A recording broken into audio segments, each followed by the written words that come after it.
জয় শ্রীকৃষ্ণ, রাধে রাধে। আশা করবো ভক্তরা মাতাজিরা আপনারা সবাই ভগবান শ্রীকৃষ্ণ এবং শ্রীমতী রাধারানীর কৃপায় সবাই ভালো আছেন। ভক্তরা মাতাজিরা, আজ যিনি বিশ্ব ব্রহ্মাণ্ডের অধীশ্বর ভগবান শ্রীকৃষ্ণের জন্মাষ্টমী 16ই আগস্ট শনিবার।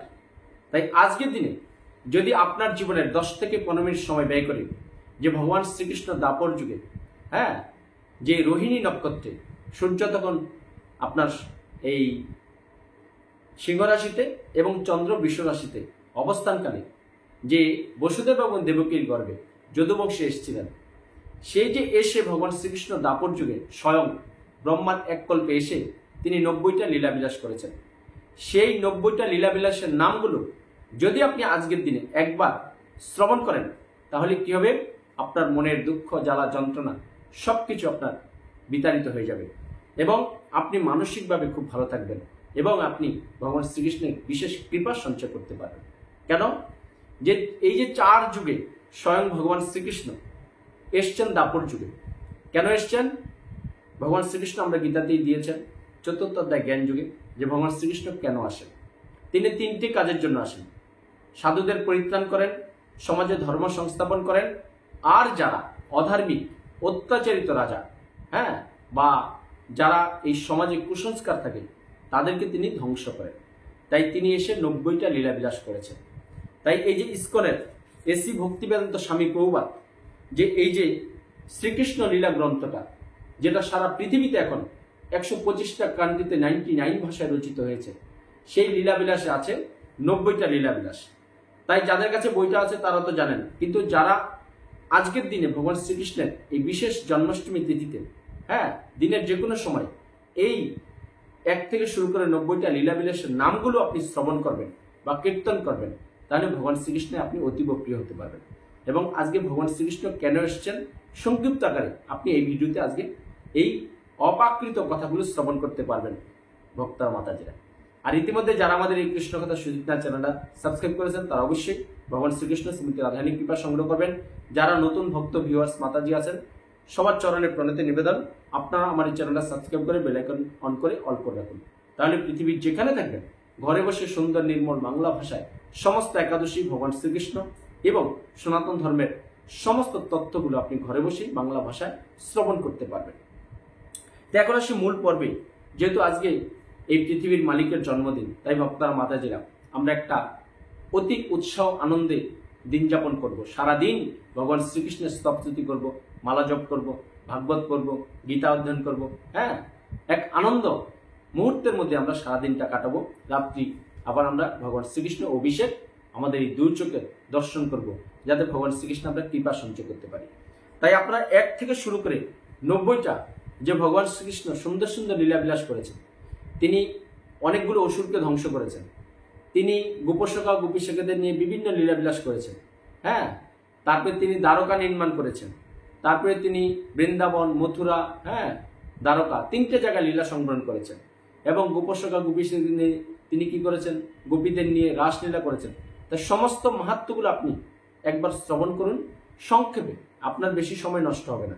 কারণ আজকে আমরা সবাই ব্যস্ত, ভগবান জন্মদিন বলে কথা, ভগবানকে আমরা কি করে সাজাবো, ভগবানের জন্য অন্ন ব্যঞ্জন অনেক কিছু রন্ধন করে ভগবানকে দেব। কিন্তু সাবধান, আজকে যারা পঞ্চশস্য জাতীয় ভগবানকে কিছু দেবেন সেগুলো কিন্তু আপনি আজকে গ্রহণ করবেন না, তাহলে কি হবে, ভগবানের কৃপা সঞ্চয় করতে পারবেন না, আমাদের পাপ হবে। পরের দিন যে পালনা করবেন 9টার পরে, তখন কি আপনি এই প্রসাদ গ্রহণ করতে পারবেন। এই দিয়ে কিন্তু খেয়াল রাখবেন। আপনি এবার ফল টল দিলে যারা নির্জলা থাকতে না পারবেন, ফল টল বা আপনার সবজি জাতীয় কিছু দিলে সেগুলো ভগবানকে দিয়ে আপনি ভোগ আপনি গ্রহণ করতে পারবেন, তাতে কোনো অসুবিধা নেই। কিন্তু পঞ্চশস্য জাতীয় কিছু গ্রহণ করবেন না আজকে। তুলসী পত্র দিয়ে গঙ্গা জল ছিটিয়ে সুন্দর পরিষ্কার জায়গায় রেখে দেবেন। পরের দিন এই পঞ্চশস্য জাতীয় কিছু দিয়ে আপনি অবশ্যই পালনা করতে হবে, না হলে জন্মাষ্টমীর ব্রত সম্পন্ন হবে না। কারণ পরের দিন আছে আবার নন্দ উৎসব এবং ইসকনের যিনি প্রতিষ্ঠাতা এসি ভক্তিবেদান্ত স্বামী প্রভুপাদের আবির্ভাব তিথি। আপনারা সুন্দর করে এই অনুষ্ঠানগুলো করুন। এখন শ্রবণ করুন যে ভগবান শ্রীকৃষ্ণ দাপর যুগে এসে একদম ছোটবেলা থেকেই তিনি লীলাবিলাস করেছেন, একদম 125 বছর পর্যন্ত। তাই সেই লীলাগুলো প্রথম কি করেছেন, ভগবান শ্রীকৃষ্ণ আসলেন, শ্রীকৃষ্ণ অবতরণ করলেন পৃথিবীতে। তারপরে আসলেন গর্ভস্থ শ্রীকৃষ্ণের প্রতি দেবতাদের প্রার্থনা, তারপরে শ্রীকৃষ্ণের জন্মলীলা, কংসের বিষ্ণু বৈষ্ণব রহস্য হিংসা, তারপরে নন্দ বসুদেব সাক্ষাৎকার, পুতনাবধ একদম ছোটবেলায় শুরু করেছে। ভগবান শ্রীকৃষ্ণ কোলে থেকেই পুতনাকে চুমু দিয়ে ফু দিয়ে মেরে ফেলেছে ভক্তরা মাতাজি। পুতনা এসছে ভগবান শ্রীকৃষ্ণকে আদর করতে, আর শ্রীকৃষ্ণ ফু দিয়েই মেরে ফেলেছে। তারপর আছে তৃণাবর্ত উদ্ধার, বিশ্বরূপ দর্শন, মা যশোদা কর্তৃক কৃষ্ণকে বন্দন, যেটা আমরা দামোদর বন্দন বলি। তারপর আছে নলকুবের এবং মণিগ্রীব উদ্ধার, বৎসাসুর এবং বকাসুর বধ, অগাসুর বধ, ব্রহ্মার গোপ শিশু এবং গোবৎস হরণ, শ্রীকৃষ্ণের প্রতি ব্রহ্মার স্তব, ধেনুকাসুর বধ, কালীয় দমন, দাবানল থেকে সুপ্ত ব্রজবাসীদের উদ্ধার। তারপরে পলম্বাসুর বধ, দাবানল গ্রাস, শরতের বর্ণনা, বংশীধ্বনি শ্রবণে গোপীদের আকুলতা, কুমারী গোপী বালক বালিকাদের বস্ত্রহরণ, যাজ্ঞিক ব্রাহ্মণ পত্নীদের প্রতি শ্রীকৃষ্ণের অনুগ্রহ, সমস্ত লীলাবিলাস ভগবান শ্রীকৃষ্ণের এগুলো আপনারা শ্রবণ করুন মনোযোগ দিয়ে। গোবর্ধন পূজা, যেটা একদম বহুল আলোচিত এবং আমরা ভাগবত পাঠে যেটা বলি মাহাত্ম্য অনেক জায়গায়। বৃন্দাবনে প্রলয়ঙ্কর বাড়িবর্ষণ, অপূর্ব লীলাময় শ্রীকৃষ্ণ, দেবরাজ ইন্দ্রের প্রার্থনা, বরুণের কবল থেকে নন্দ মহারাজকে উদ্ধার, রাসলীলার সূচনা। সবচেয়ে যেটা আমরা ভাগবতের দশম স্কন্ধে আছে রাসলীলা। গোপীদের কৃষ্ণ অন্বেষণ, গোপী গীত, পূর্ণ মিলন, রাসলীলার বর্ণনা, বিদ্যাধর মোক্ষ এবং শঙ্খাসুর বধ, গোপীদের বিরহ, শ্রীকৃষ্ণকে আনয়নের জন্য কংস কর্তৃক অর্কুরকে প্রেরণ, কেশী দানব ও বোমাসুর বধ, অর্কুরের বৃন্দাবনে আগমন, অক্রুরের প্রত্যাবর্তন ও যমুনায় বিষ্ণুলোক দর্শন, অর্কুরের শ্রীকৃষ্ণ বন্দনা, শ্রীকৃষ্ণের মথুরা প্রবেশ, যজ্ঞস্থলে শ্রীকৃষ্ণের ধনুভঙ্গ, কোবলয়া পীর বধ, কংস বধ, যেটা সবচেয়ে আলোচিত। কংস যে অত্যাচারিত রাজা ছিল, বসুমতী ধরণীয় কাঁপছিল, যার কারণে ভগবান শ্রীকৃষ্ণ এই পৃথিবীতে এসেছিলেন। শ্রীকৃষ্ণ গুরুপুত্রকে উদ্ধার করলেন, উদ্ধব বৃন্দাবনে এলেন, গোপীদের কাছে শ্রীকৃষ্ণের বার্তা, শ্রীকৃষ্ণ তার ভক্তদের তুষ্ট করেন, দুর্মতি ধৃতরাষ্ট্র, শ্রীকৃষ্ণ দ্বারকাপুরী নির্মাণ করলেন। শেষে তিনি এই মথুরাবাসীকে রক্ষা করার জন্য নিজে মাছ সমুদ্রের মধ্যে দ্বারকা নির্মাণ করেছেন। মুচুকুন্দ উদ্ধার, রণছুর শ্রীকৃষ্ণ, শ্রীকৃষ্ণ রুক্মিণীকে হরণ করলেন, রাজপুত্রদের পরাস্ত করে শ্রীকৃষ্ণ রুক্মিণীকে দ্বারকাপুরীতে আনলেন। শ্রীকৃষ্ণ ও রুক্মিণীর ঘরে প্রদ্যুৎমন্যের জন্ম, প্রথম সন্তান ভগবান শ্রীকৃষ্ণের। সামন্তক মণির কাহিনী, সত্রাজিত ও শতধম্বা বধ, শ্রীকৃষ্ণের সাথে পঞ্চ রাজকন্যার পরিণয়, ভৌমাসুর উদ্ধার, শ্রীকৃষ্ণ ও রুক্মিণী দেবীর কথোপকথন, শ্রীকৃষ্ণ ও তার বংশধরগণ, উষা ও অনিরুদ্ধের মিলন, শ্রীকৃষ্ণ ও বানাসুরের যুদ্ধ, নিগ্ররাজের উপাখ্যান, শ্রী বলরামের বৃন্দাবন পরিদর্শন, পণ্ড্রক ও কাশীরাজ উদ্ধার, দিববিদ বানর উদ্ধার, সাম্বের বিবাহ, দেবশ্রী নারদের দ্বারকা পরিদর্শন, শ্রীকৃষ্ণের দৈনন্দিন জীবনলীলা, ইন্দ্রপ্রস্থে ভগবান শ্রীকৃষ্ণ, জরাসন্ধের মুক্তিলাভ, শ্রীকৃষ্ণের হস্তিনাপুরে প্রত্যাবর্তন, শিশুপাল উদ্ধার, রাজস্ব যজ্ঞের পর দুর্যোধন অপমানিত বোধ করলেন কেন, শাল্ব ও যাদবদের মধ্যে যুদ্ধ, শাল্ব উদ্ধার, সমস্ত লীলা, যে 90টা লীলা বলছে সেগুলো। দন্তবক্র বিদুরথ ও রোমহর্ষক বধ, বল্লভের মুক্তি ও শ্রী বলরামের তীর্থ পরিভ্রমণ, শ্রীকৃষ্ণ ও সুদামা বিপ্রের মিলন, সুদামা বিপ্রের কৃষ্ণ কৃপা প্রাপ্তি, শ্রীকৃষ্ণ ও বলরামের ব্রজবাসীদের সঙ্গে মিলন, দ্রৌপদী ও কৃষ্ণ মহিষীদের মিলন, বসুদেবের কর্তৃক যজ্ঞানুষ্ঠান, বসুদেবকে শ্রীকৃষ্ণের তত্ত্বোপদেশ ও দেবকীর 6 মৃতপুত্র আনয়ন, সুভদ্রা হরণ ও সুতদেব এবং বহুলাশ্বরকে শ্রীকৃষ্ণের দর্শনদান, শ্রুতিগণের ভগবত বন্দনা, দেবাদিদেব শিব উদ্ধার, শ্রীকৃষ্ণের অসাধারণ বিভূতি, কৃষ্ণ লীলার সংক্ষিপ্ত বিবরণ। এই হলো 1 থেকে 90টা ভগবান শ্রীকৃষ্ণ লীলা বিলাস করেছেন। যারা এই সম্পূর্ণ লীলা আপনারা শ্রবণ করতে চান তারা ইসকন থেকে এই বইটা সংগ্রহ করতে পারেন সামান্য অর্থের বিনিময়ে। আপনারা অবশ্যই লীলাগুলো পড়বেন। যে ভগবান শ্রীকৃষ্ণ 125 বছর এই পৃথিবীতে ধরাধামে ছিলেন, তিনি একদম জন্মের পর থেকে মৃত্যুর আগ পর্যন্ত যে যে লীলা সংগ্রহণ করেছেন, অবশ্যই আনন্দ সহকারে আপনারা সেটা শ্রবণ করবেন, পড়বেন, দেখবেন ভালো লাগবে। তো এখন আসি যে ভগবান শ্রীকৃষ্ণ কেন আসলেন দাপর যুগে, যে ব্রহ্মার চতুষ্কল্পে একবার আসেন। সেটা হিসাবটা কি, আমাদের এই কলিযুগে হ্যাঁ 432 কোটি বছরের সমান হলো এই চতুর্যুগের হিসাব। তাই ভগবান শ্রীকৃষ্ণ আসলেন। কেন আসলেন? যখন এই দাপর যুগে হ্যাঁ ভোজ বংশের রাজা উগ্রসেন আর যদু বংশের রাজা সুরসেন তারা রাজত্ব করছেন, কিন্তু কি হয়েছে যে কংস অত্যাচারিত রাজা, এরকম জরাসন্ধ, শিশুপাল আরো অনেক রাজা ছিল, তাদের অত্যাচারে প্রজারা তো অচিষ্ট হয়েছিলই। এই বসুমতী, আমাদের যে মাটির উপর বসে থাকি, যেটা ছাড়া আমাদের এক মুহূর্ত চলার অবকাশ নেই, যে এটা থেকে আমাদের শরীরটা সৃষ্টি হয়, সেই বসুমতী কাঁদছিল। তাই বসুমতী কি করলো? গাভী রূপ ধারণ করে তিনি ব্রহ্মার দ্বারস্থ হলেন। হ্যাঁ, যিনি আমাদের পিতামহ, প্রথম সৃষ্টি বিষ্ণু, তাকে গিয়ে বিভিন্ন স্তব স্তুতি করলেন। তাই ব্রহ্মা তাকে দেখা দিলেন। তখন ব্রহ্মাকে বললেন যে প্রভু, আপনি ভগবানকে এই পৃথিবীতে আসতে বলুন। হ্যাঁ, কারণ এই যে মানুষ এত অতিষ্ঠ, হ্যাঁ আপনার স্থাবর অস্থাবর জঙ্গম, পৃথিবীতে সবকিছু একটা অস্থির। সাধুরা ঠিকমতো ধর্ম সংস্থাপন করতে পারছে না, যজ্ঞ অনুষ্ঠান প্রায় বন্ধ হয়ে গেছে, মন্দিরে মন্দিরে কোনো ঘন্টা বাজছে না, কোনো ধর্ম কিছু নেই, শুধু অধর্ম সংস্থাপন হচ্ছে চারিদিকে। হ্যাঁ, এত দৈত্য দানবদের, রাক্ষসদের সবকিছু তাণ্ডব বেড়ে গেছে, তাই আপনি ভগবানকে আনুন। তাই ব্রহ্মা খুব খুশি হলেন এই বসুমতী যে গাভী রূপে গেছিলেন তার স্তবস্তুতি শুনে। তাই তিনি কি করলেন? সমস্ত দেবতাদেরকে নিয়ে তাদের নেতৃত্ব দিলেন কে? দেবাদিদেব শিব। তার নেতৃত্বে তিনি ক্ষীর সমুদ্রের পারে গিয়ে উপনীত হলেন, সমস্ত দেবদেবীদের নিয়ে, সাথে বসুমতী এই গাভী রূপে ছিলেন। তাই তিনি কি করলেন? বিষ্ণুর আরাধনা করতে পারলেন সমস্ত দেবদেবীরা।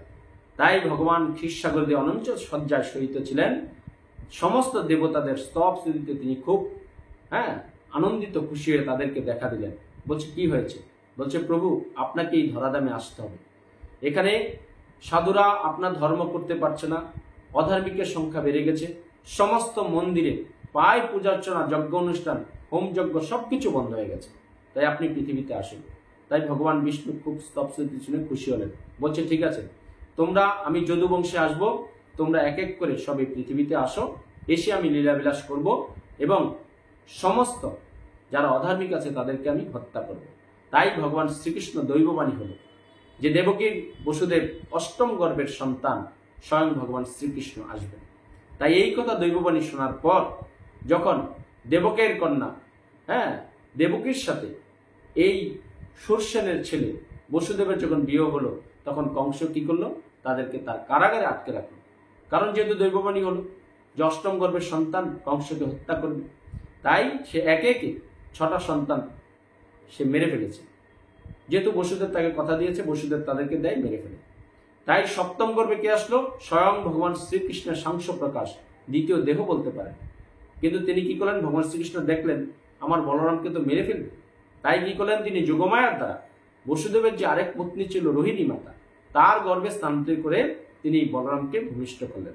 তারপরে স্বয়ং ভগবান শ্রীকৃষ্ণ আসলেন এই ভাদ্র মাসের অষ্টমী তিথিতে মাঝ রাতে যখন আসলো, যখন সমস্ত দেব দেবী বিভিন্ন স্তবস্তুতি করছে, সারা স্বর্গ থেকে এক পুষ্প বৃষ্টি বারিত হচ্ছে, এবং ভগবান শ্রীকৃষ্ণ আসলেন চতুর্ভুজ নারায়ণ রূপে, শঙ্খ চক্র গদাধর পদ্মধারী।